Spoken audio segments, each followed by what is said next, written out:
ఉపయోగపడినా పర్వాలేదు, మాటలు వినేస్తున్నాయి కాబట్టి మీరు అనుకున్నారు గొడవ చేయొద్దు. దాన్ని మీరు దయచేసి కొద్దిగా పక్కనండి. ఉండాలి, వాళ్ళు ప్రెసిడెంట్ కూడా ఉండాలి. మరి వాళ్ళు రాష్ట్రం అంతా ఇస్తారు, వాళ్ళని దూరం కొడితే కూడా మంచిది కాదు. కొద్దిగా పక్క జరుగు, కొద్దిగా పక్క జరుగు.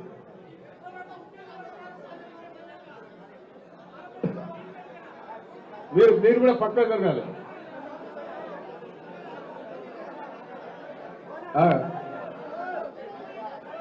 జై తెలంగాణ. ఒక్క 5 నిమిషాలు. వేదికను అలంకరించిన సీనియర్ నాయకులు చాలా మంది ఉన్నారు, ఉద్యమకారులు ఉన్నారు, మండల పార్టీ అధ్యక్షులు, ఎంపీపీలు, జడ్పీటీసీలు,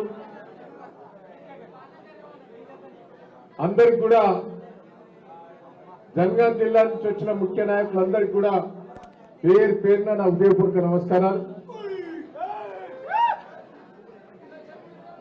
జనగాం జిల్లా చాలా ఉత్సాహంగా ఉన్నది. పల్లా రాజశేఖర్ గారు, రాజయ్య గారు చెప్పారు. ఇలా కేటీఆర్ గారి మీటింగ్ తోటి ఇంకా లేస్తారా లేదా? దయచేసి మనం జూబ్లీస్ ఎన్నికల్లో పోయినాం అనేది కొద్దిగా మీకున్నది. వాస్తవంగా అది గెలుపు కాదు, మీకు తెలవాలి. ఆడ స్థానికంగా మీ అందరం ఉన్నాం. దొంగ ఓట్లేసి మన ఓట్లను రాకుండా ఇంటికి తాళాలేసి మన ఏజెంట్లందరూ కూడా కొని గెలవటం జరిగింది. అది ప్రజాబలం కాదు. దయచేసి నేను అక్కడ స్థానికంగా నేనున్నాం, నేను పల్లా రాజశేఖర్ గారు అందరూ ఉన్నాం ఇక్కడ. అది గెలిపే కాదు. అసలు ఎన్నికలు నేను 45 ఏళ్ల నుంచి అసలు ఎన్నికలు ఎప్పుడు కూడా చూడలే. అన్ని దొంగ ఓట్లు, దౌర్జన్యం, మొత్తం అధికారులను పెట్టుకొని అది గెలవటం జరిగింది. అది ప్రజాబలంతో గెలిచింది కాదు. అన్ని పార్టీలు ఏకమైనవి. టీఆర్ఎస్ పార్టీ గెలిస్తే బాగుండదని ఏకమై రేవంత్ రెడ్డి గారికి అది ఓడిపోతే ముఖ్యమంత్రి సీటు పోతుందనే భయంతో ఢిల్లీ వాళ్ళు పెట్టినదంతా భయంతో 100 కోట్లు ఖర్చు పెట్టి గెలిచారు. అది గెలుపు కాదు. దానికోసం మనం భయపడవలసిన పని లేదు.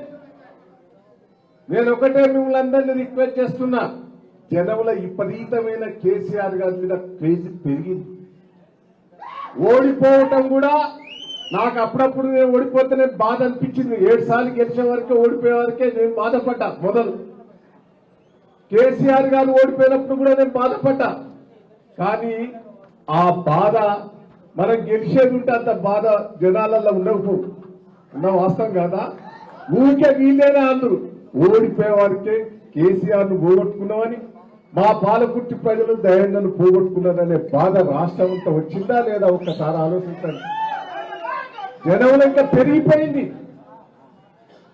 దయచేసి గ్రామ పంచాయతీ ఎన్నికలలో మనం ఎట్లా సద్వినియోగం చేసుకుంటే 100% అన్ని గెలుస్తాం. నేను దయచేసి మిమ్మల్ని అందరినీ రిక్వెస్ట్ చేస్తున్నా, క్యాండిడేట్ మంచిని పెట్టండి, మంచి పద్ధతితో పెట్టండి, కొద్దిగా జనంలో ఉన్న బలం ఉన్నది చూసి పెట్టండి. మీరేం భయపడవలసిన పని లేదు. అధికారం ఉంటేనే మనకు పనులు అయితేనే